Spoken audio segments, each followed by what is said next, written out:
स्कंद पुराण में कहा गया है कि केवल श्रीशैलम वो स्थान है जिसके शिखर के दर्शन मात्र से मुक्ति मिलना निश्चित है।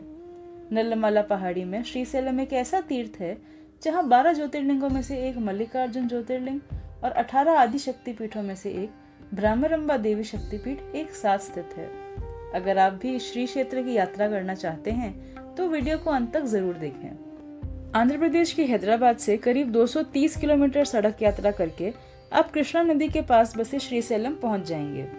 हैदराबाद से श्रीशैलम के रास्ते में जंगल पड़ता है। इस पूरे रास्ते में आपको मुश्किल से 2 या 4 दुकानें ही मिलेगी, इसलिए पानी की और छोटे मोटे स्नैक्स की सुविधा अपने साथ लेकर चलें। श्रीशैलम के थोड़े ही पहले कृष्णा नदी पर बना ये बांध बहुत सुंदर दिखाई देता है। इस बांध से थोड़ा ऊपर चलने पर श्रीशैलम शुरू होता है। श्रीशैलम की सीमा शुरू होते ही साक्षी गणपति का मंदिर मेन रोड के लेफ्ट साइड में आपको देखने को मिलेगा। कहा जाता है कि जो भी यात्री श्रीशैलम दर्शन करने आता है उन्हें पहले गणेश जी के दर्शन करने होते हैं और यही गणेश जी इस यात्रा में आपके साक्षी बनते हैं।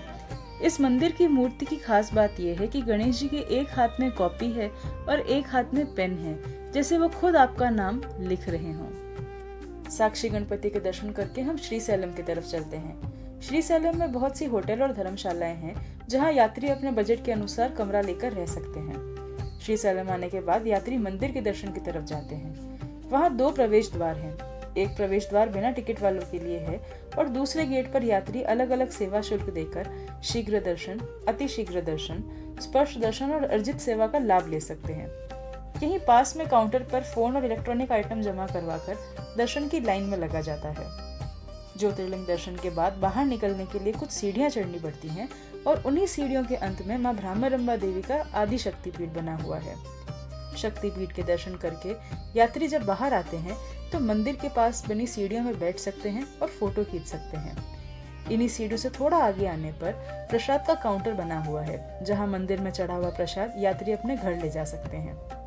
मंदिर के पास है एक बड़ा सा बाजार जहां विभूति, कुमकुम और रुद्राक्ष खास तौर से मिलते हैं। अब क्योंकि आप कथा अनंता से जुड़े हैं तो हम ले चलते हैं आपको मल्लिकार्जुन ज्योतिर्लिंग के स्थापन की कथा की तरफ। स्कंद पुराण के अनुसार जब शिवजी और पार्वती जी ने विचार किया कि अब उनके पुत्र कार्तिकेय जी और गणेश जी विवाह योग्य हो गए हैं तो उन्होंने दोनों पुत्रों को बुलाया और पहले किसका विवाह होगा इस प्रश्न का उत्तर जानने के लिए एक प्रतियोगिता रखी कि जो भी पुत्र सृष्टि के 3 चक्कर लगाकर पहले आ जाएगा उसी का विवाह पहले होगा। ये सुनते ही कार्तिकेय जी अपने मयूर पर बैठे और निकल गए 3 परिक्रमा करने और वहीं गणेश जी ने अपने माता पिता की 3 परिक्रमा करी और कहा कि उनकी सृष्टि तो उनके माता पिता ही है। यह सुनकर शिव पार्वती प्रसन्न हुए और गणेश जी का विवाह पहले निश्चित हुआ। जब कार्तिकेय जी वापस आए और उन्हें सब पता लगा तब वो रुष्ट होकर नल्लमला पर्वत आए जो आज श्रीशैलम के नाम से प्रसिद्ध है।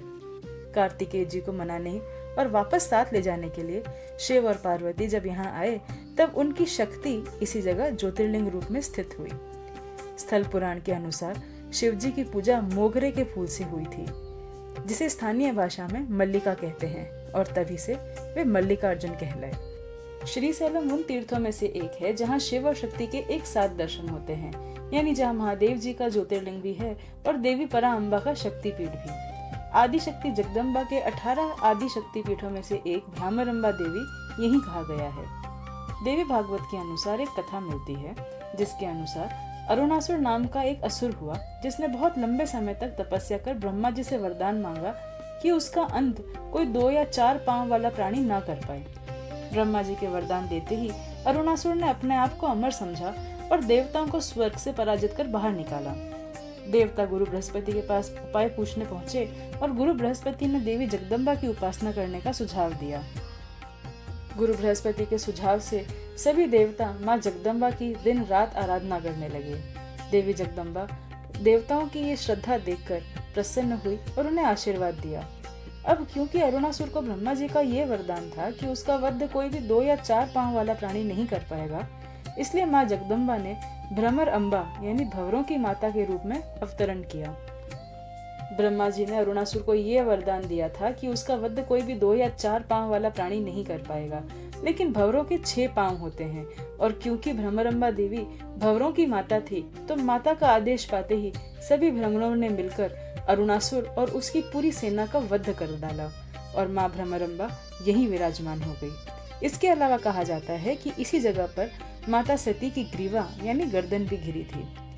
श्रीशैलम में भक्तों की हमेशा भीड़ लगी रहती है, लेकिन उस भीड़ में भी शांति का एहसास होता है, क्योंकि जहाँ शिव और शक्ति हैं, वहाँ भावना का संतुलन होना स्वाभाविक है।